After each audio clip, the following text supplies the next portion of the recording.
Hello, welcome back. As some of you may know, I struggle with depression.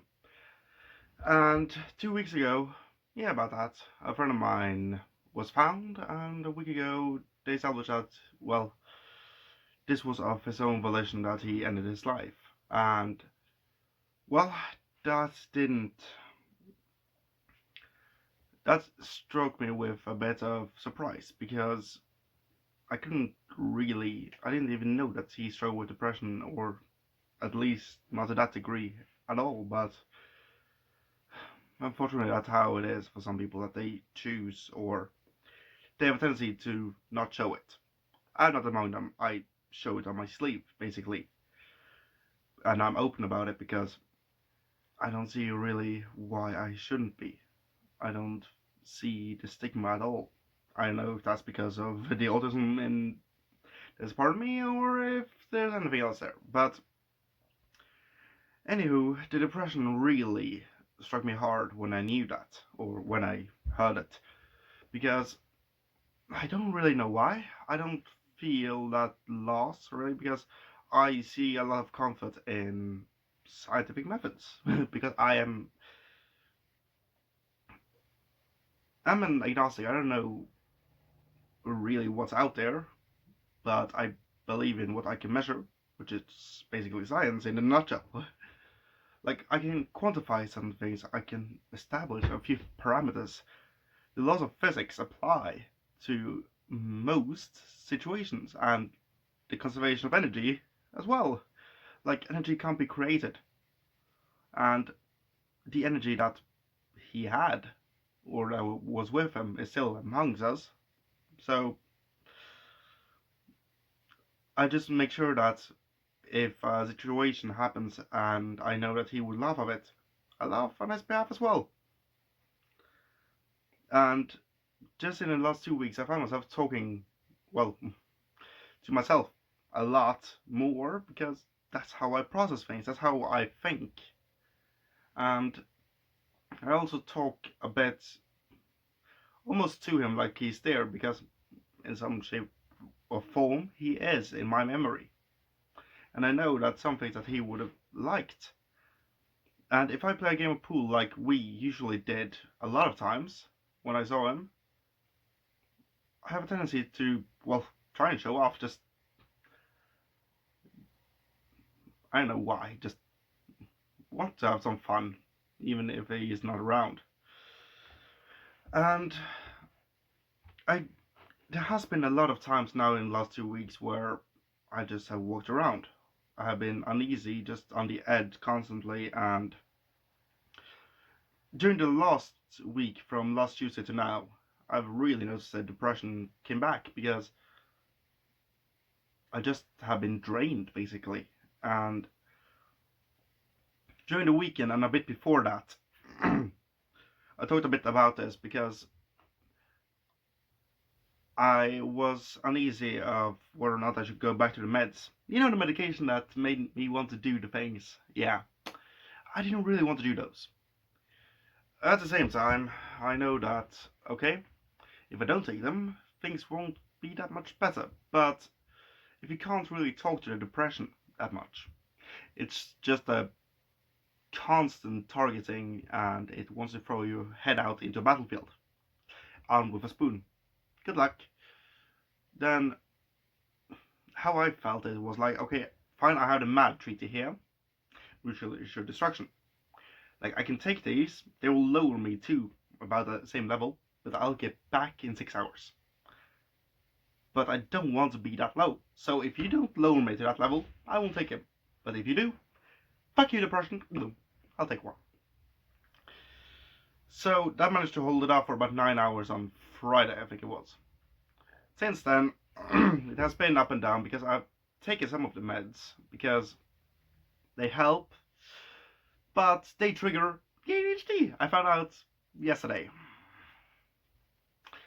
So the thing is, if I use the antidepressants, they trigger my ADHD level because they first take me way down, not as far down as I was before, but about here, but 30% higher, and then right up again. That activates the ADHD as well, which is in constant battle with the autism part. So, from singular thing to, oh, that's something interesting over there. Which again triggers a Tourette, which makes me uneasy, and so may or may not include a anxiety attack. Fun times. And so I have a doctor's appointment in the morning in about 12 hours now, and well, here is to getting some meds for the ADHD. I hope. Because I could really use them. But we'll see. Or just get some new and working antidepressants, because those I have now are. In the last 3 days, I had 3 different effects from them. Normally, I had 4 stages per tablet. One was you went really low. 6 hours later, you went really high, and you had no problems in the world. Stage 3, where you should be a bit higher than I'm ordinary at, and stage 4, you're you again, with all that comes with it. Now, on the other hand, they don't lower me as much, they don't send me as high up again, but they trigger the ADHD. And then they send me back down in 5 minutes after that again. So, that is a bit problematic. The third thing that the ones I took today had of effect was made me sleep for 12 hours. I couldn't be bothered to get out of bed, or not bothered. You know what I mean. Those of you who struggle with depression know what I mean by that. Even if my phrasing is wrong, you know what I'm attempting to say here. That you have major issues just doing anything. That was me today. As well as just the minor chores. No. All I've done today is basically been to a family dinner, that's it. I'm making this video. That's all I can do today. Which is really annoying. Really fucking frustrating. And that's a good thing, because I have emotions now. Or rather, I have one emotion. Anger. For some reason, that's the only one I have. So, that's been my day. How's yours? Hopefully a bit better. But back to the depression part here, that I have really no idea what I can do. Sure, there are some things I could try.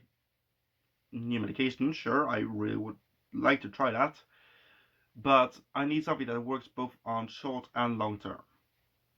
If there is a transition period of those again for about 4 to 5 weeks where I am worse than I'm now, no, because I battle through the ones I have right now, but I don't really want to do that again. If it's like now for 1 or 2 days, I can do that, but I don't really think I have the capacity to do that for multiple weeks. Because, trust me, if you haven't experienced it yourself, it's really annoying and exhausting. Sure, it's like you have a forest fire. Here is a spoon, there is a pool of water. Go put that fire out right now. Sure, it's possible, but it takes a toll on you. A lot. And so I don't want to go through that again. I need something that works on short and long term, not just sends me up and down like a fucking elevator all day. So, what is the positive thing that's happened lately? Well, Borderlands 3 came out. I tried to make some videos. My graphics card is too bad to do it. I can't have a constant FPS at all. That's fun. Even if I set the cap to lower settings with 60 FPS, the capture card just... Wait, am I supposed to do something now? Oh, right, record a gameplay. Nah, we don't do that here. So that'll have to wait. Again, that's very annoying, but at the end of the month I'll perhaps get a new graphics card. I'm hoping to get the 1070. That's going to be a real upgrade from my 1050. But we'll see how that goes. Oh, sorry. And hopefully now we'll have some better internet, because we got internet yesterday. Yay! We got 1/40th of this download speed we were supposed to have. Oh, you kidding me? That was the speed we were meant to have 2 months ago if we didn't upgrade. You see where I'm a bit frustrated here, right? Lordy. So that has been a few weeks here. And yeah, I'm back in study now just to be able to record a video, because I can't really record anything big in the living room where I am in the flat right now, because, well, it's way too much trouble. And the sound is echo chamber. Just hello all the time, and I can't fix that. Because I'm not that good at editing. And I have to really be good at editing to be able to do something with that. Or if you have any tips, please come with those in the comments, because I want something to do when I have the energy to do it. Because last night the medication sent me up to a level where I talked like, who talks fast? Football commentator times, we'll say about 3 mugs of Death Wish coffee for a normal individual. Normally I can drink between 3 and 4 liters of coffee every day and don't even feel it. I'm calm, I can sleep.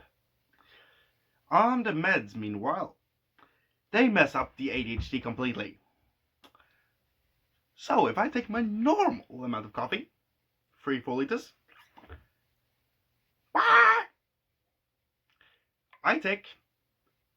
I talk like a fucking fountain, and I have really no control over the Tourette's at all. Great.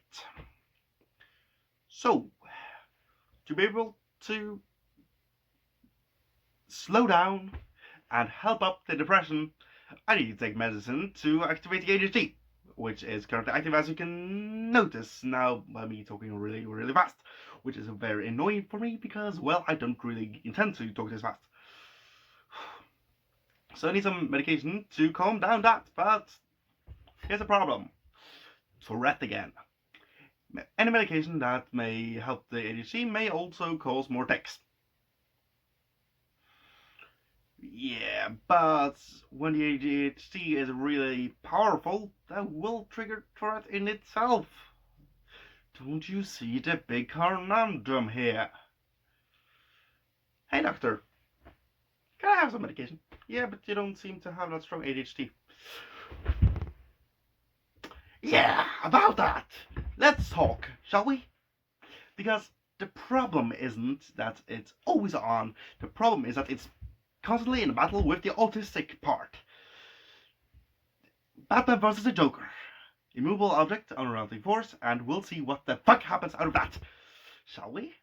Because this is going to be very frustrating. Because sometimes I am just focusing on one thing and suddenly, oh, a squirrel over there. Let's check out every fact about squirrels that exist. Oh, nuts. I'm allergic to nuts again. Oh, nuts. Yeah, that's fun. I had some cake earlier, which I was allergic to, so EpiPen to me. Hey. Have you noticed a bit of ADHD right now? Yeah. Hello, medication. You're now on. You let this out. Thank you. Yeah, this is my ADHD when it triggers completely. When it's not that it's on or off, it's that it overpowers every default setting I have in my body, which is normally a bit more on the logical, and let's think this through before we say anything, and screw the fuck out of that, and hello ADHD and Tourette. Let's have some fucking fun, shall we? Yeah, you see the big problem here. You see the big difference in me from 15 minutes ago until now. Medication plus ADHD times Tourette. Oh, you flabbergasting me. Who needs me to come at a football match? I have no bloody thing I know about American football, but I will probably look it up.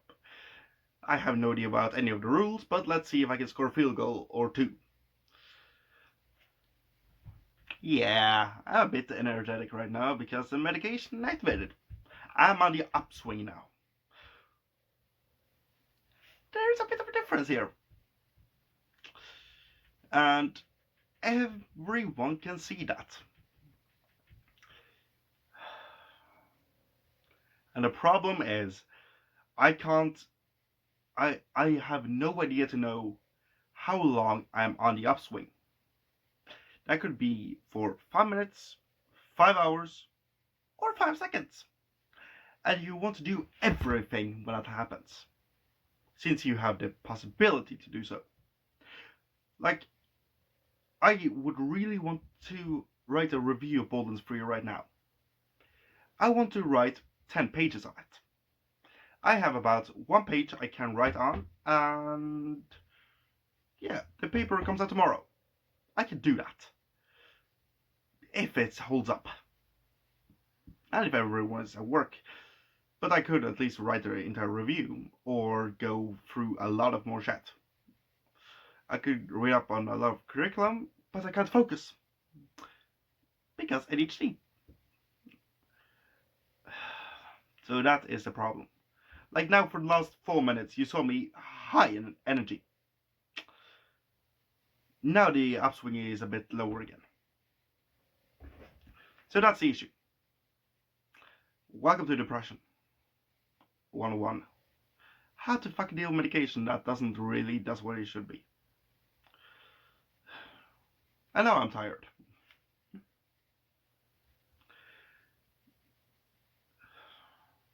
Now I'm completely exhausted just by 17-minute video you saw me through now 3 of the stages of the medication.